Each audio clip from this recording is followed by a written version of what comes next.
сәлеметсіздер ме менің каналымның көрермендері? Мені қолдап, лайк басып, тіркеліп, комментарий жазуды ұмытпаңыз. Алдын ала рахмет. Біздің қоғамда ана мен баланы қорғау, отбасылық тұрмыстық зорлық-зомбылықты болдырмау үшін талай насихат жұмыстар жүріп жатыр. Бірақ көп отбасында орын алып жатқан мұндай қатыгездік сейілер емес. Адамның жаны шынымен тозбайтын темір, шырқырап тұрса да шымындай жанталасатын жаратылыс екен ғой. Қазір өткен күндеріме көз жүгіртуге қорқамын, бірақ кезінде мен сол оқиғалардың ортасында жүрдім. Бұл менің өмірім, қалайша шыдадым екен, жаным үзіліп кетпей деп таңданамын да бір жағынан. Шынында да адам баласына түссе барлық азапқа, барлық қорлыққа төзеді екен. Мен де төзгенмін ғой. Адам өзін аямаса да баласын аяйды екен. Көп адам өзі үшін емес, ұрпағы үшін, артында қалатын баласы үшін өмір сүреді. Мен де балам үшін өмір сүріп келе жатқан аналардың бірімін. Тағдырым оңай болған жоқ. Мектепті бітірген соң оқуымды жалғастыра алмадым. Студенттік өмір деген мен үшін арман болып қала берді. Өйткені мектепті бітіре салып көрші ауылдың жігіттері жабылып жүріп алып қашқан болатын. Қатты қорыққанымнан даусым шықпай қалған, жылайын десем. Сонымен не керек, 17 жасымда келін болып, өзге үйдің табалдырығын аттадым. Бірақ күйеуім жаман адам болды деп айта алмаймын. Өмірімде көрмеген, танымайтын жігітке жар болсам да, бірте-бірте оның бойындағы жақсы қасиеттерді байқап, бауыр баса бастадым. Жүкті болдым, қызым өмірге келді. Барлығы ойдағыдай болып, бір қалыпты өмір сүріп жатқанбыз. Ойда жоқта күйеуімнен айырылып қалдым. Бұл бірінші тұрмысым болатын. Бірінші күйеуім осыдан 10 жыл бұрын жол көлік апатына түсіп қайтыс болды. Қызым сол кезде 3 жаста болатын. Бәріміз бір көлікте едік. Қайда бара жатқанымызды ұмытып тұрмын. Әйтеуір күйеуім, қызым үшеуміз таксиге міндік. Қатты жылдамдықпен жүргізеді екен көлігін. Жүргізушіге жол бойы бірнеше рет ескерту жасадым. Бірақ ескертуіме сол мезетте ғана құлақ асып, қайтадан жылдамдықты асырады. Солай сайға аударылып кеттік.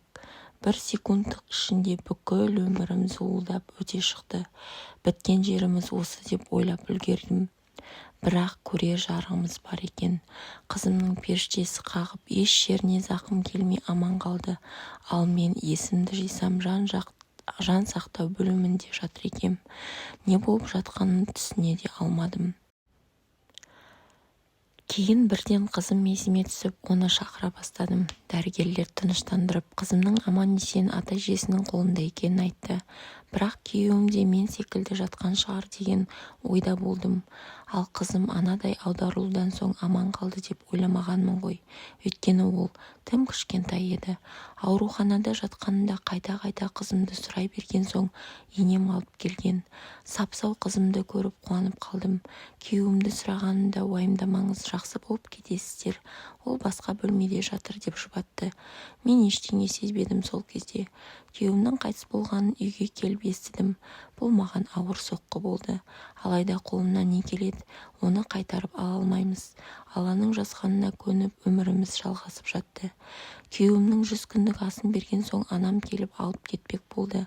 Сол кезде анам марқұм тірі болатын. Денсаулығым да мәз емес еді.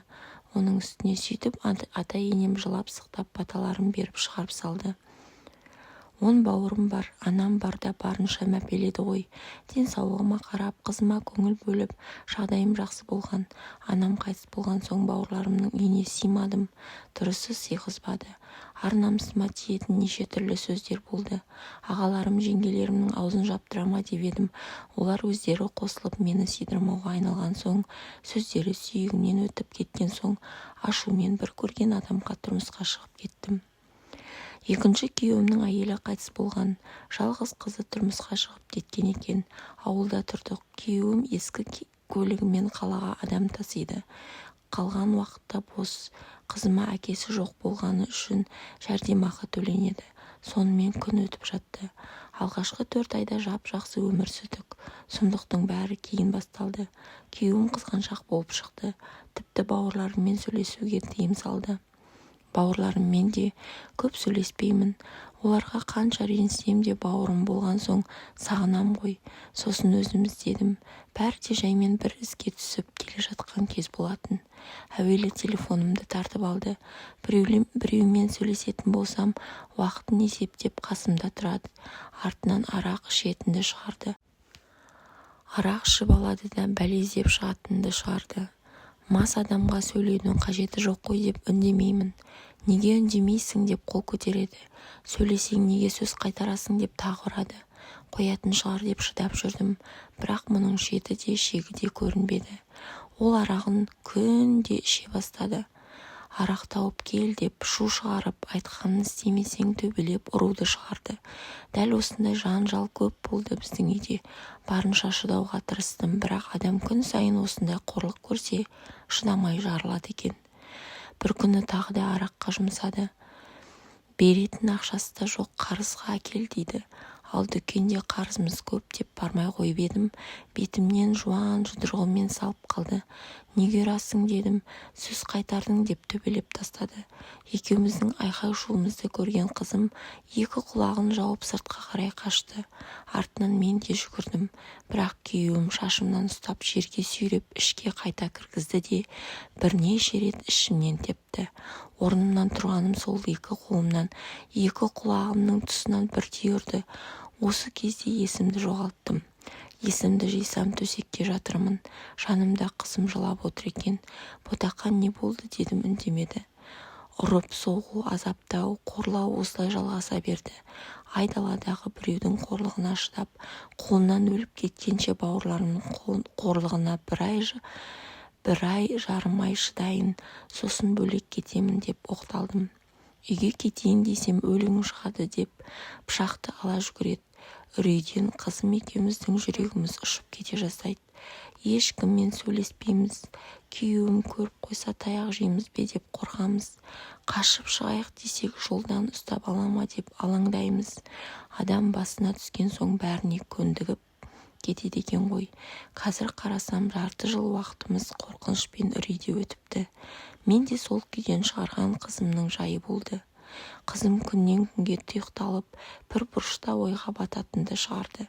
Аз сөйлейді, күлмейді, ашылып ештеңе айтпайды. Сөйтсем ауыр соққыдан есімнен танған кездерде екінші күйеуім қызыма айуандық әрекеттер жасамақ болған екен. Әбүйір болғанына арына тимепті, бірақ қызымның тағдыры үшін мен бұл күйеуден кетуім керек қалайда деп жолын іздедім. Қазір қызыммен бірге бөлек тұрамыз. Есімді енді жинап отырмын ғой. Азапқа толы күндерімді ойлаймын да, сағаттап бір нүктеге қарап жылай берем. Мені қойшы, өмірімдей жалғыз қызымның өмірін құрдымға жібере жаздағанымды ойласам, денем түршігіп кетеді. Ойласам өртеніп кетердей боламын. Сіздер де менің осы тағдырымнан сабақ алыңыздаршы деп осында сіздерге осы тағдырды баяндап отырмын. Әңгімем ұнаса, каналға тіркеліп, лайк басып, комментарий жазуды ұмытпаңыз.